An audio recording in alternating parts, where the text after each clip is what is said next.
अल्लाह ताला ने हमें आज इस तिरंगे के नीचे जमा होने का मौका दिया है। अजीज़ बच्चों और आने वाले मेहमानों, आज का दिन हम सब के लिए बहुत यादगार दिन है और इस एक याद को ताज़ा करने के लिए हम लोग जो है इस तिरंगे के नीचे जमा हुए हैं। आपको पता होगा कि हिंदुस्तान गुलामी की जंजीर में जकड़ा हुआ था।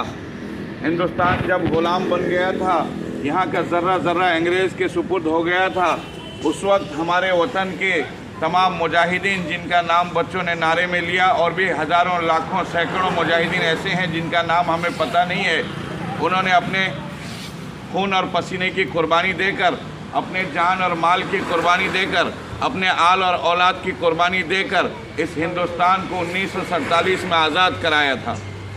आज़ादी का एक जोश, एक जज्बा ऐसा था, और आज़ादी से पहले हालात हिंदुस्तान के ऐसे थे कि दिल्ली के चांदनी चौक से लेकर लाल किला तक जितने पेड़ थे, जितने दरख्त थे, कोई दरख्त ऐसा नहीं था जिसमें किसी इंसान का सर लटक नहीं रहा था। अंग्रेज़ ने हज़ारों नहीं लाखों उलमा को फांसी दिया। टॉमसन अपनी किताब में लिखता है कि मैं एक सुबह मुझे एक इंसान के जलने की बदबू आई, मैं बाहर आया तो मैं देखता क्या हूँ, बाहर जो है देग चढ़ा हुआ है, पानी उबल रहा है, पानी खौल रहा है, और उस खौलते पानी में 100 मौलाना लोगों को, 100 आलिमों को, 100 उलमा को नंगा करके लाया गया और उनसे कहा गया कि अभी कह दो वक्त है कि हिंदुस्तान में जो है आज़ादी का जंग लड़ना फ़र्ज़ नहीं है, जिहाद फ़र्ज़ नहीं है, तो मैं जो है तुम्हें छोड़ दूँगा, लेकिन मैं कसम खाकर कहता हूँ जिसके कब्ज़े में मेरी जान है, उनमें से एक भी आलिम ने ये नहीं कहा कि जो है हिंदुस्तान में जिहाद फ़र्ज़ नहीं है, बल्कि अपने सामने मौत को देखते हुए अपने ज़बान से कहने लगे कि हम कल भी कहते थे कि हिंदुस्तान में जिहाद फ़र्ज़ हो गया है, हिंदुस्तान में लड़ना फ़र्ज़ हो गया है, हिंदुस्तान के लिए कुर्बानी देना फ़र्ज़ हो गया है, अब भी कहते हैं हिंदुस्तान में जिहाद फ़र्ज़ है। इतना सुनना था। अंग्रेज़ ने उन 100 मौलाना लोगों को, उन 100 उलमा को उस फुटते हुए देग के अंदर दाखिल करके ऊपर से परात ढांक देता है, और चंद मिनटों के बाद देखा जाता है कि सिर्फ जो है उनकी हड्डियां निकलती हैं उस देग से। हालात ऐसे संगीन थे। सिर्फ इतने पर बंद नहीं किया, बल्कि और 100 उलमा को लाया गया, उनको ये मंजर दिखाया गया, देखो तुम्हारे तरह ये भी खड़े थे और इनसे हमने यही कहा था, लेकिन इन्होंने हमारी बात मानी नहीं थी।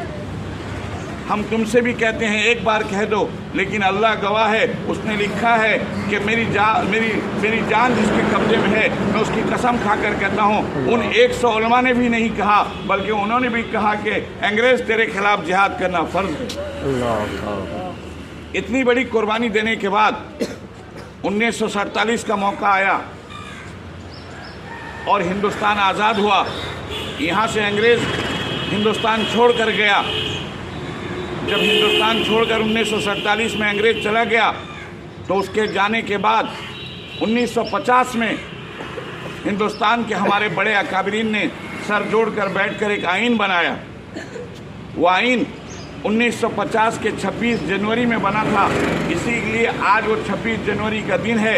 इस दिन को हम याद करते हैं इसलिए कि हमने अपने ऊपर कानून लागू करना सीखा है, हमने अपने लिए कानून बनाया है, हमने अपने आप को कुर्बानी पेश करने का तरीका सीखा और समझा है, इसलिए इस दिन को यादगार बनाकर आपके सामने पेश किया जाता है। अजीज़ बच्चों, आपको बताया जाता है कि जिस तरह हमारे बड़ों ने कल कुर्बानी देकर हिंदुस्तान को आज़ाद कराया था, कल भी अगर हिंदुस्तान के लिए ज़रूरत पड़ी तो हम अपने खून और पसीना बहाने में पीछे नहीं हटेंगे। जिस तरह उन उलमा ने पीछे नहीं हटा, बल्कि कहा अंग्रेज़ तेरे खिलाफ जिहाद करना फ़र्ज़ है, इसी तरह कल भी हमें अगर ज़रूरत पड़ी हम कहेंगे हिंदुस्तान की आज़ादी के लिए हमारा खून पसीना बहाना फ़र्ज़ है इंशाअल्लाह। इसलिए ये अहद व पैमान लेकर यहाँ से हमें उठना है और यहाँ से हमें जाना है। इसीलिए हमारे बड़ों ने इन 2 दिनों को यादगार बनाया ताकि हम अपनी माजी को न भूलें, अपने आने वाले दिन में अगर ज़रूरत पड़ी तो हम इसके लिए कुर्बानी के लिए तैयार रहेंगे इंशाअल्लाह। उम्मीद है आप सब तैयार रहेंगे इंशाअल्लाह। मैं आप तमाम हजरात का शुक्रिया अदा करता हूँ,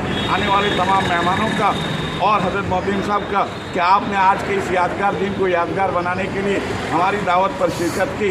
अल्लाह ताला आप सबको उम्र में हयात में बरकत दे, हमारे मुल्क हिंदुस्तान को आज़ाद फरमाए, हमेशा के लिए आज़ादी नसीब फरमाए, खुशगवार माहौल हिंदुस्तान को नसीब फरमाए। मैं इतनी पर अपनी बात को ख़त्म करता हूँ और ये ऐलान करता हूँ कि हिंदुस्तान जिंदाबाद। कल भी था, हिंदुस्तान जिंदाबाद आज भी। इंशाअल्लाह।